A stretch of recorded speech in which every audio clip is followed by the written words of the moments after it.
we're only here for one thing. And that's sticking the biggest gits, the chompiest monsters, and the hardest oomy stompers.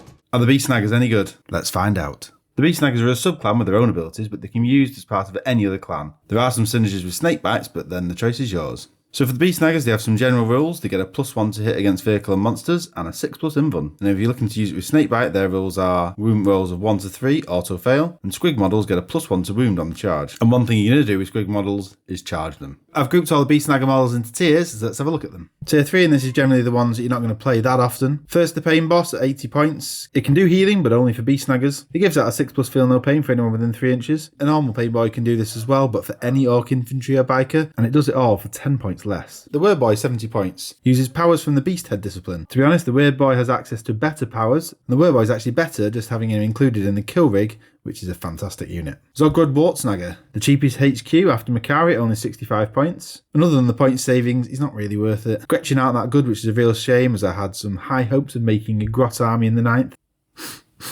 Tier 2, this is where the models start getting good. You got the Beast Snagga boys, 11 points a model, which is 2 points more than a standard boy, but you get the same positive and negatives whether you choose the standard or the Beast Snagga anyway, and in general, massive blobs of boys just aren't that common anymore in the meta. The extra 2 points gives you a 6+ invuln and strength 5, which is reasonable improvements for the points cost. Considering lists aren't really defined by the number of boys you have, then just pick the ones that you prefer and the ones you can afford. Nob Smasher Squig, 65 points, really cheap fast attack option, and if you take him alongside the Squig Hog boys, then you can take him without taking a battlefield roll slot. He's got good melee and he can deal out a mortal wound on successful charging. Pretty middle of the road, but for his cheap price that works out quite well. And the last one in tier 2 is the Beast Boss at 95 points. He's a really scary boss in melee. He's got a 5+ invuln, +1 to attack.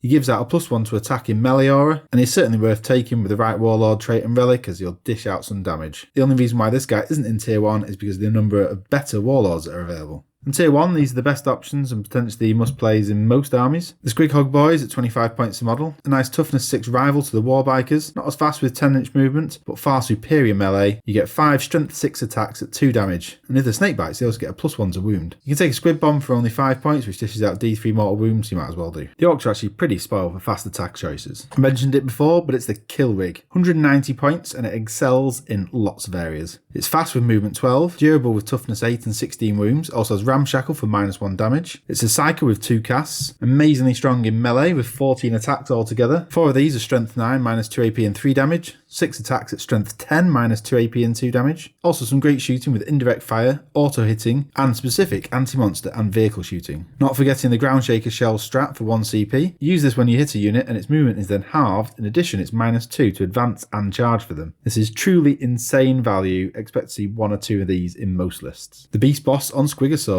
an absolute powerhouse at 145 points. Really cheap for its abilities. The difference in adding the Squigosaur to the Beast Boss is massive, considering only 50 points extra. It's probably the strongest character in the codex and one of the most efficient units for the points. It's got a 10-inch movement, toughness 7 and 9 wounds. Also has its 5+ invuln, and it gives out a +1 attack in melee aura. And because the Beast Boss is riding the Squigosaur, it also gets -1 damage. And crucially in melee, the jaws attack of the Squigosaur are immense. 3 strength 7 attacks, -3 AP and 3 damage. 6 to wound, ignore invulns. Can be upgraded to ridiculous potential with Warlord traits and relics. Mozrod Scragbad, the 170 point name character version of the Beast Boss on Squigosaur. One of my son's personal favourites because it's the Great White Squig, and if you were taking the thump gun anyway, then it's only 20 points for the name character. The difference is you get a 4+ invuln instead and a damage 3 chopper. You don't get as much choice upgrading this character as you have to take the Warlord trait Surly as a Squigoth, but that one's pretty nice anyway. After being killed, you can get back up on D3 wounds for a roll of a 4+. Considering when a war is called, he gets +1 attack. In Goths, you can get +1 strength and exploding 6s. If you're just taking the Beast Boss on Squigosaur, then you can use the Brutal but Cunning Warlord trait, which is great because you can reroll anything that didn't go to damage stage. You can have a Relic Chopper for strength ×2 and mortal wounds on 6s. It's going to kill most things it comes up against, including the Imperial Knights. So overall, the Beast Snaggas are actually really good options to be using and very competitive. And from a poll on my channel, the majority of people that have used them have said they're amazing. Let me know in the comments what you think, and see you again soon.